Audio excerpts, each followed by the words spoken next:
भारत और अमेरिका के बीच नई डील की तैयारी, दुर्लभ खनिज समझौते पर जल्द फैसला। इंडिया और यूनाइटेड स्टेट के बीच क्रिटिकल मिनरल से जुड़े अहम समझौते पर जल्द मुहर लग सकती है। भारत में अमेरिकी राजदूत सर्जियो गौर ने कहा कि दोनों देश दुर्लभ खनिजों की सप्लाई चेन सुरक्षित करने के लिए तेजी से काम कर रहे हैं और आने वाले महीनों में बड़ी घोषणा हो सकती है। बिहार में बदला मौसम का मिजाज, 15 से 17 मार्च तक खराब रहने के आसार। बिहार में मौसम का मिजाज बदल रहा है। पटना समेत कई जिलों में कहीं धूप तो कहीं बादल और बारिश की स्थिति बनी हुई है। आज अधिकतम तापमान 36 डिग्री सेल्सियस और न्यूनतम तापमान 21 डिग्री सेल्सियस रहने का अनुमान है। मौसम विभाग के मुताबिक 15 से 17 मार्च के बीच मौसम खराब रहने की संभावना है।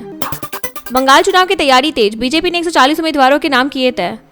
भारतीय जनता पार्टी ने वेस्ट बंगाल चुनाव के लिए करीब 140 उम्मीदवारों के नाम तय कर लिए हैं। यह फैसला नरेंद्र मोदी के आवास 7 लोक कल्याण मार्ग पर हुई केंद्रीय चुनाव समिति की बैठक में लिया गया। नए पार्टी अध्यक्ष नितिन नवीन के पद संभालने के बाद यह पहली बड़ी बैठक थी। ईंधन संकट के बीच पड़ोसी देशों की भारत से गुहार, पहले अपनी जरूरतें पूरी करेगा भारत।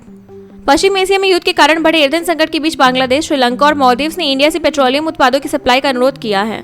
विदेश मंत्रालय के प्रवक्ता रणधीर जायसवाल ने कहा कि भारत पहले अपनी ऊर्जा जरूरतों को प्राथमिकता देगा, उसके बाद ही अन्य देशों को सप्लाई पर फैसला होगा। पंजाब की खेती के लिए विशेष पैकेज की मांग, आप सांसद मालदेवर कंग की अपील।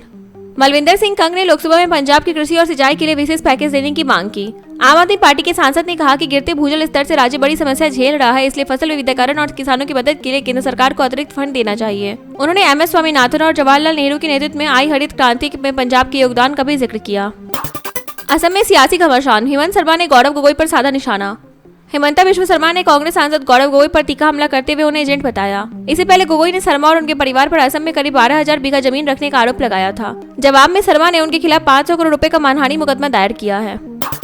मोदी की नेतृत्व की टोनी एबॉट ने की तारीफ, तानाशाही के आरोपों को बताया बकवास।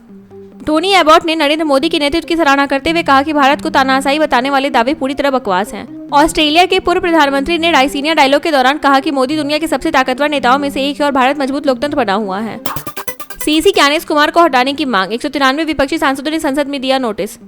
ज्ञानेश कुमार को मुख्य चुनाव आयुक्त पद से हटाने की मांग को लेकर 193 विपक्षी सांसदों ने संसद में नोटिस दिया है। इसमें लोकसभा के 130 और राज्यसभा के 63 सांसद शामिल हैं। तृणमूल कांग्रेस के नेतृत्व में उठाए गए इस कदम को इंडिया अलायंस और आम आदमी पार्टी सहित कई दलों का समर्थन मिला है। राष्ट्रपति से मिलने की टीएमसी सांसदों की मांग ठुकराई, समय की कमी बताया कारण। तृणमूल कांग्रेस के सांसद द्रौपदी मुर्मू से मिलने का समय चाहते थे, लेकिन राष्ट्रपति भवन ने समय की कमी का हवाला देकर अनुरोध ठुकरा दिया। यह घटनाक्रम उस विवाद के बाद सामने आया है जब ममता बनर्जी या उनके किसी मंत्री के बगडोगरा एयरपोर्ट पर राष्ट्रपति के स्वागत के लिए मौजूद न रहने पर नाराजगी जताई गई थी। हॉर्मुज संकट के बीच जयशंकर ईरानी विदेश मंत्री की चौथी बातचीत। सुब्रमण्यम जयशंकर ने सैयद अब्बास आरागाची से फोन पर अहम बातचीत की। पश्चिम एशिया संकट के बीच दोनों नेताओं के बीच यह चौथी वार्ता है। इस दौरान स्ट्रेट ऑफ हॉर्मुज से 3 भारतीय जहाज सुरक्षित निकलने पर भी चर्चा हुई, जिससे इंडिया को बड़ी राहत मिली।